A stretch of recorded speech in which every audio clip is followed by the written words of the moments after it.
안녕하세요. 말씀 베이커리 812번째 시간 기도하심으로 시작하겠습니다. 거룩하신 주님 감사합니다. 주님의 말씀을 묵상합니다. 성령님께서 말씀에 조명이 되어 주시옵소서. 우리 주 예수 그리스도님의 이름으로 기도합니다. 아멘. 네, 오늘 보실 말씀은 사도행전 22장 17절에서 29절까지의 말씀입니다. 어제 말씀에 이어서 바울이 자신이 어떻게 이러한 사도가 되었고 또 예수님을 전하는 사람이 되었는지를 계속해서 유대인들에게 말하는 내용이 이어집니다. 17절 보면요. 그 뒤에 내가 예루살렘으로 돌아와서 성전에서 기도하는 가운데 황홀경에 빠져 주님이 내게 말씀하시는 것을 보았습니다. 그는 말씀하시기를 서둘러서 예루살렘을 떠나라. 예루살렘 사람들이 나에 관한 내 증언을 받아들이지 않을 것이기 때문이다 하셨습니다. 자, 이 성전에서의 경험, 성전에서의 환상, 하나님의 음성을 들은 것, 이것을 이 유대인들에게 말하는 중요한 이유가 있습니다. 유대인들은 지금 성전을 가장 중요하게 여기거든요. 성전을 더럽혔다는 거 지금 막 바울을 막 난리치고 있는 거거든요. 그런데 지금 바울이 이방인들에게 복음을 전하게 된 계기가 된 사건이 바로 어디에서 시작됐다는 겁니까? 성전에서 시작된다는 겁니다.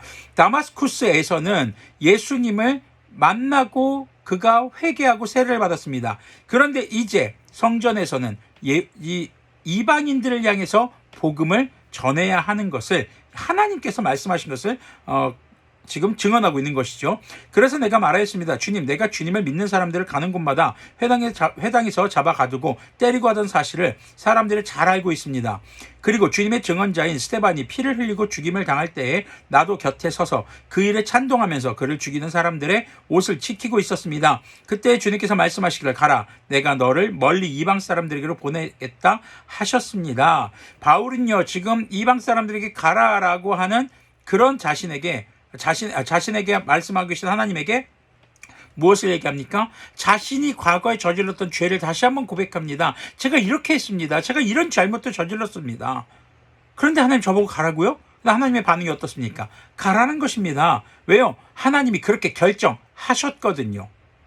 자, 여기까지 지금 말을 듣고 사람들이 난리를 칩니다. 사실 바울은요, 이방인의 선교사로 하나님께서 세우셨죠. 그런데 그가 겸손함을 유지할 수 있었던 것은요, 자신의 죄를 기억하고 있었던 것입니다. 물론 죄책감에 사로잡히는 것은 문제입니다. 그러나 나의 죄를 기억하는 것은 주님의 말씀과 사명 앞에 겸손함을 유지하게 하는 중요한 요소가 되는 것을 또한 기억해야 할 것입니다. 22절 보니까요, 사람들이 바울의 말을 여기까지 듣고 있다가 이런 자는 없애버려라, 살려두면 안 된다 하고 소리를 질렀다.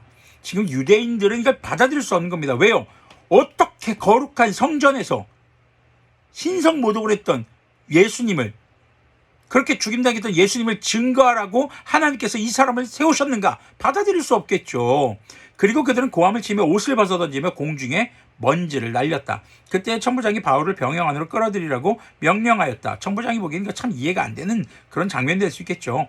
그리고 그는 유대 사람들이 바울에게 이렇게 소리를 지르는 이유를 알아내려고 바울을 채찍질하면서 캐물어 보라고 하였다. 한마디로 이거 매질해서 뭔가를 지금 말하게 해라 이거죠, 지금.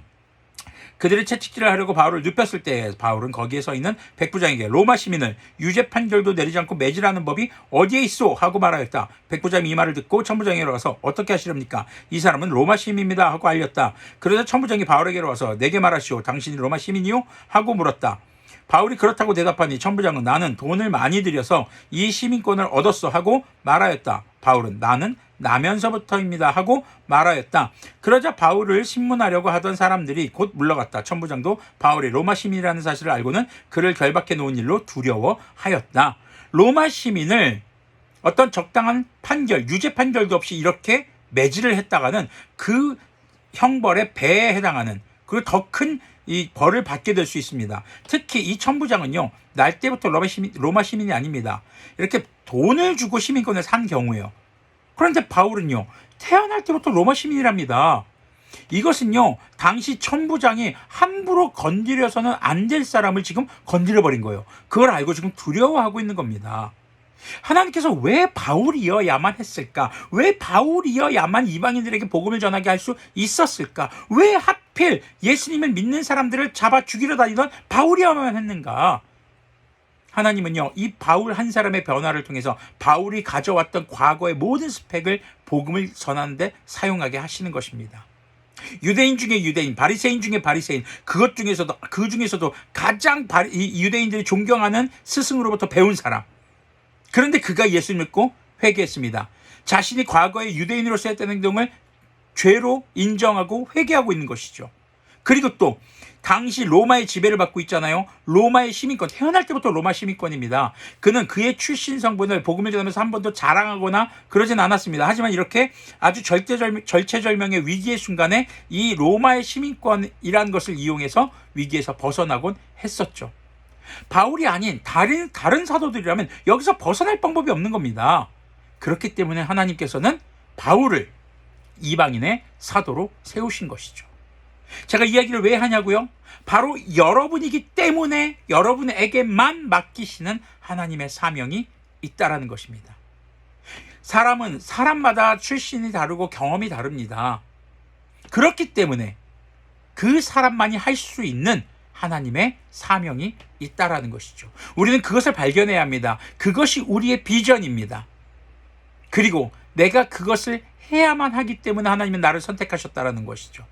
우리는 그렇게 우리의 과거의 경험, 나의 죄악된 경험들과 예수님을 만나고 말씀을 통해서 변하는 삶들, 이런 삶들을 조명해보고 다시 한번 묵상해보고 곱씹어보고 돌아보며 주님과 끊임없이 대화하고 소통하는 가운데 주님의 눈빛이 향하고 눈물 흘리는 그곳을 함께 바라보며 주님, 제가 그들을 위해 가겠습니다 라고 하는 고백이 있을 때 그 사명, 그 사람이 곧 우리가 복음을 전해야 할 사람인 것을 기억했으면 좋겠습니다.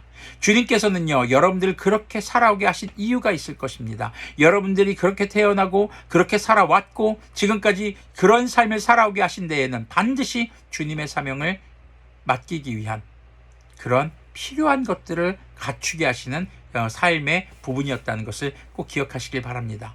물론 여러분들이 정말 원치 않았던 경험이나 아픈 경험들도 있을 것입니다. 하나님이 주셨을까요? 때로는 다른 사람의 죄 때문에 그런 경험들이 생길 수도 있었겠죠. 하지만 그런 경험들조차도, 그런 나의 아픈 과거조차도 주님께서는 사용하시고 주님의 복음을 통해서 나의 삶을 더욱더 존귀하게 만드실 것임을 여러분들이 기억하셨으면 좋겠습니다. 기도하겠습니다. 거룩하신 주님, 감사합니다. 나의 모든 경험, 나의 어두운 경험이나 밝은 경험, 그 모든 경험들이 주님의 복음을 전하는 사명을 위해서 존재하고 있는 것을 기억하게 해주시옵소서.